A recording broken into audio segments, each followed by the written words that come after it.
right, so for connective tissue, the lab that we typically like to do is using a leg quarter of a chicken to be able to discover some of these different tissues. We look at some of these different tissues in our books. We understand what they look like in the illustrations, but let's actually show what they actually look like in an actual organism. So from the things you see here, looking at the screen here, the part that I'm grabbing onto is actually the epithelium, which is usually made of squamous, and usually either stratified or either simple, squamous, or squamous, however you want to pronounce it. But usually this is very easy to identify. All these little nudges that you see right here, or these raised portions here, is actually where the feathers used to be, and that's when they pluck them. That's what leaves behind is these little raised regions here. It kind of gives it kind of a rough appearance. But this is one of the easiest connective tissues to look at because this is the epithelium, which is also the largest organ of our body. Remember, the skin is made out of different tissues, and so therefore it is considered an organ, and therefore it is our largest. It is also our first line of defense to any pathogens, or is just essentially the outside world.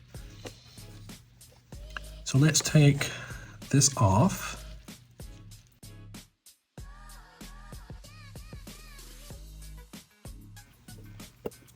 So something hopefully I think you might see is this very thin layer here that's kind of clear.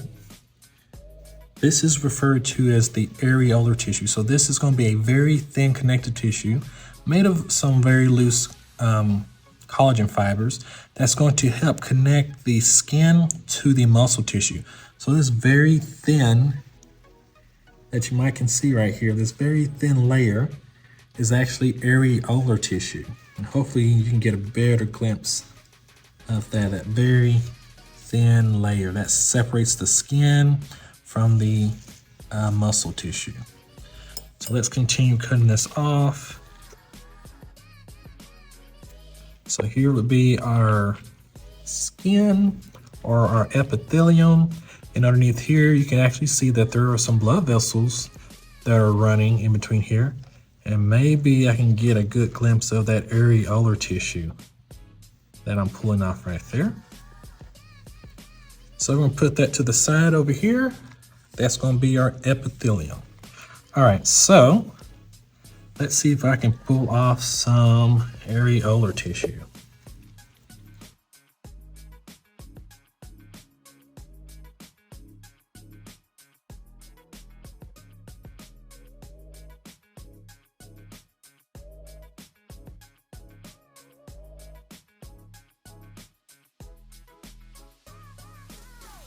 All right, so the next one we're going to look at is going to be our hyaline.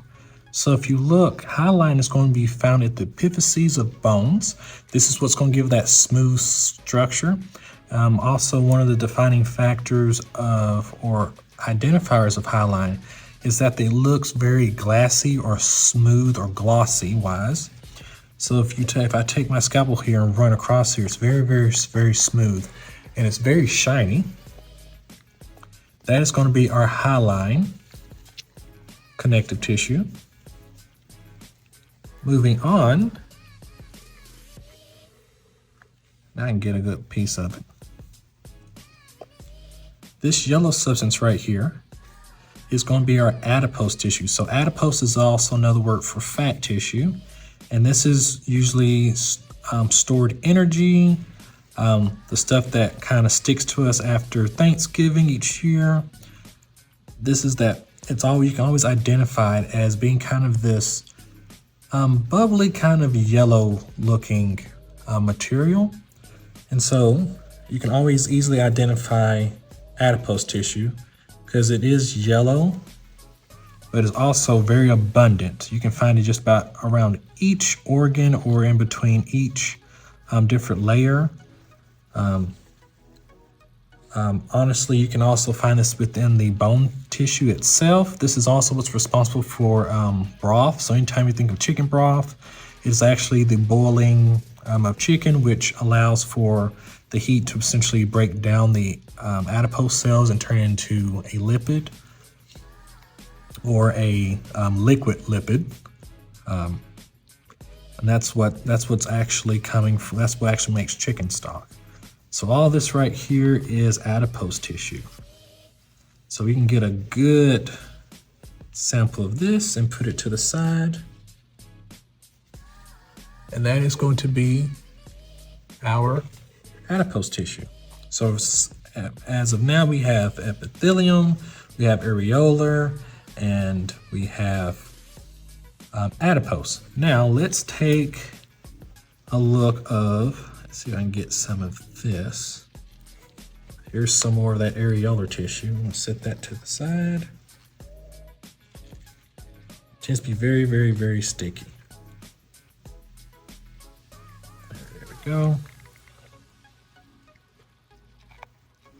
Now we're going to take a sample of what we actually know as chicken.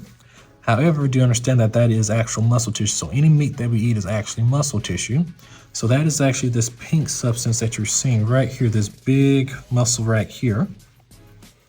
We usually formally call it the leg. However, do understand that the leg is made out of different tissues. Pull some of this tissue out of the way.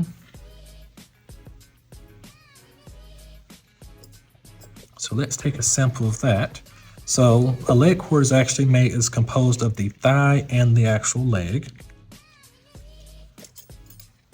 So let's see if I can get a piece or a sample.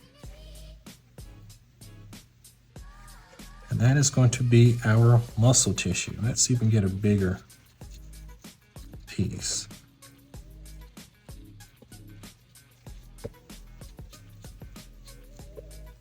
There we go. So this right here would be our muscle tissue, more of skeletal muscle to be exact.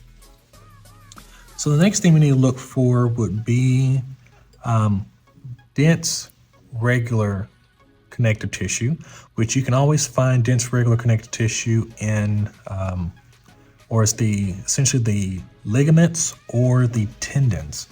So remember, tendons attach muscle to bones, and ligaments typically attach bone to bone. So you would need to kind of look towards the joint. So the joint would be where the leg meets the thigh. So we want to do a little bit of cutting.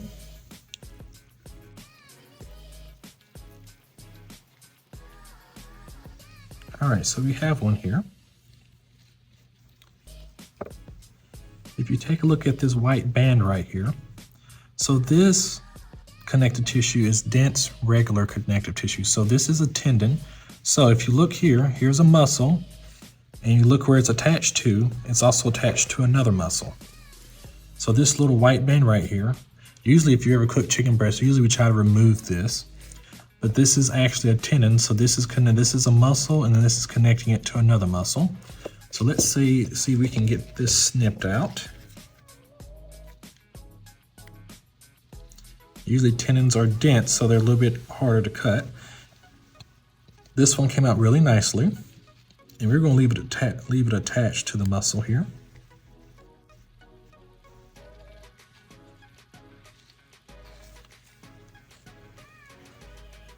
All right, now that we have dense, regular, now let's try to find dense, irregular. So dense, irregular is usually found in the dermis of the skin, covering skeletal muscle, but it's also covering around the bone. So it's also called the perichondrium, which peri means around. So we have to dig a little bit deeper to get down to the bone, but we can do it.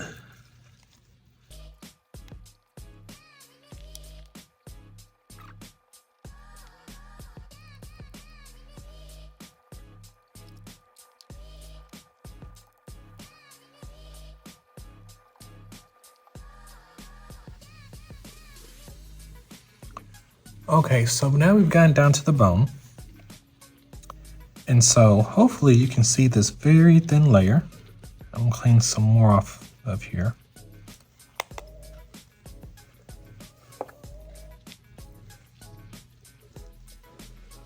But right here, this very thin layer that you're seeing that actually covers the bone, I mean, it's a very, very thin layer. But this is going to be what's referred to, which now you can actually see that my tweezer is caught underneath it. But this is dense irregular tissue, connective tissue. And so this layer right here is very closely wrapped around the bone. So this is going to protect the bone from or separate the bone from the muscle tissue. And this also gives the tendons as well as the muscles a good point of attachment. So it essentially acts as a kind of a Velcro. Hopefully you can see it separating from there. Very hard to see this. It's hard to get a good sample.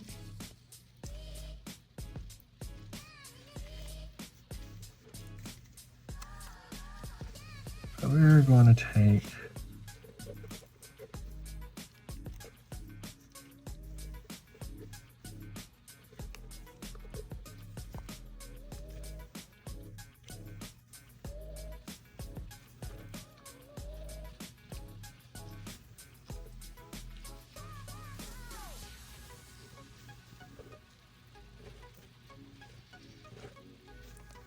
very difficult to try to get. We'll take that. And that's going to be our dense irregular tissue. Now, another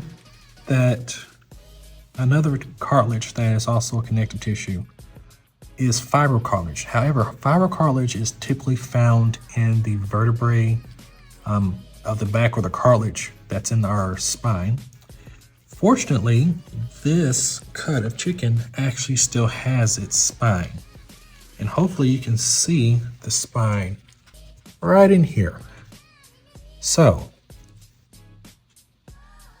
if you can see, here is the chicken's vertebrae, and here in those little dark spaces are actually the fibrocartilage. And we're going to see if we can try to get one of those out.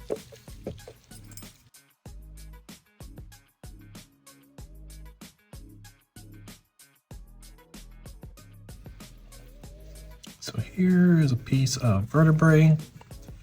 Now the last one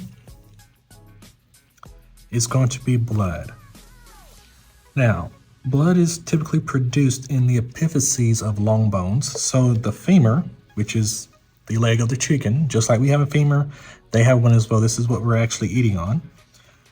On the inside of the bone, there is blood. So that is one of the last ones, or one of the last connective tissues that we will be discussing. However, it is inside the bone. So we're going to try to get inside the bone. And that might take a little excessive force.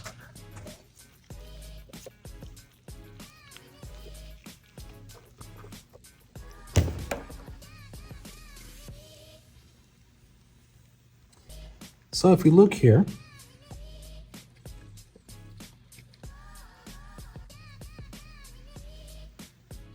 here's the red bone marrow.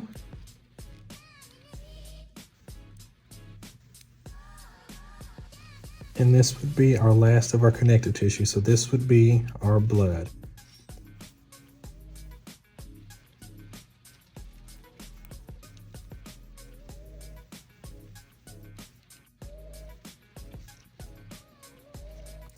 So there you have it.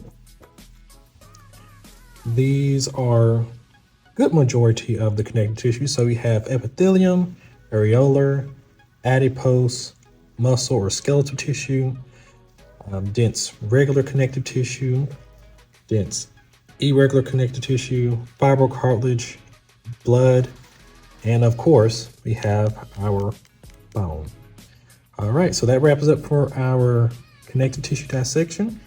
And make sure to, anytime you do anything that pertains to chicken or any other dissection tool, that you make sure that you dispose of the dissection properly, whether that be in the biohazard or in the trash. Then you make sure you wash your utensils, the dissecting tray, as well as disinfect your dissecting tray and the area that you're working with. So you essentially do what we did at the beginning at the very end. So hopefully you learned something new, and we'll see you next time.